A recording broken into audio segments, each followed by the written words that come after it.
What I think is fascinating is that if you look at these kind of utopian ideas, crazy ideas, you could say, is that they always start on the fringes of society. They always start with people who are dismissed as unreasonable and unrealistic, etc. And then they start to move towards the center. We have the ability to dream and create these mental constructs. These mental constructs is what makes us happy. It makes us who we are. Everything of importance in our life, I would argue, is a mental construct. Be it faith. Nation states are simply lines in the sand or on a map. Meaningful work is being with us forever and will be with us forever. It's not jobs. Jobs are simply a subset of work. The word job itself is less than 400 years old and did not come into our lexicon until the beginning of the Industrial Revolution, about 250 years ago. It often starts, with just people coming together, reading books, discussing new ideas. That's how it all begins. So I'd like to advise people to remember that they can participate in their own way in politics or in changing the world, and that you've seen it countless times in history. But I think it also shows you that it never begins with politicians. It only ends there, just like it almost ended with Nixon. But it will never start there.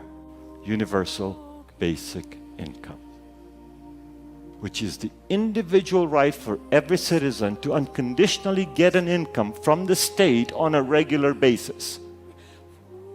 As a capitalist, as a business owner, I demand that out of my leader. I am willing to pay higher taxes for that. Without it, we will destroy the fabric of society as we know it today. Universal basic income is not about increasing dependence. It's about meeting the Maslow hierarchy of needs at the lowest level. Universal basic income is something we can afford. Universal basic income will make us greater. Our greatest innovations weren't from the hungry, homeless people who didn't have shelter. So if you think about it, if we live in a true democracy and a universal basic income would benefit 85–90% of Americans from day one like that, then what is stopping it from happening? It passed the House of Representatives in 1971 under Richard Nixon. 1,000 economists signed a letter saying universal basic income would be great for the economy and society. So what's plaguing us right now is really a lack of will and vision and imagination. There is absolutely nothing stopping the American people from adopting universal basic income. And that's the first thing I'm going to make happen as president. It's our evolution.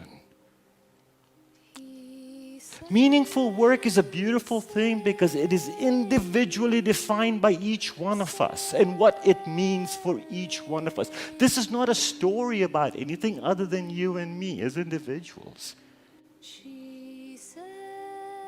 And so you and me together have to start this revolution, which is, let's think of work to take us to our highest aspirations and bring us meaning.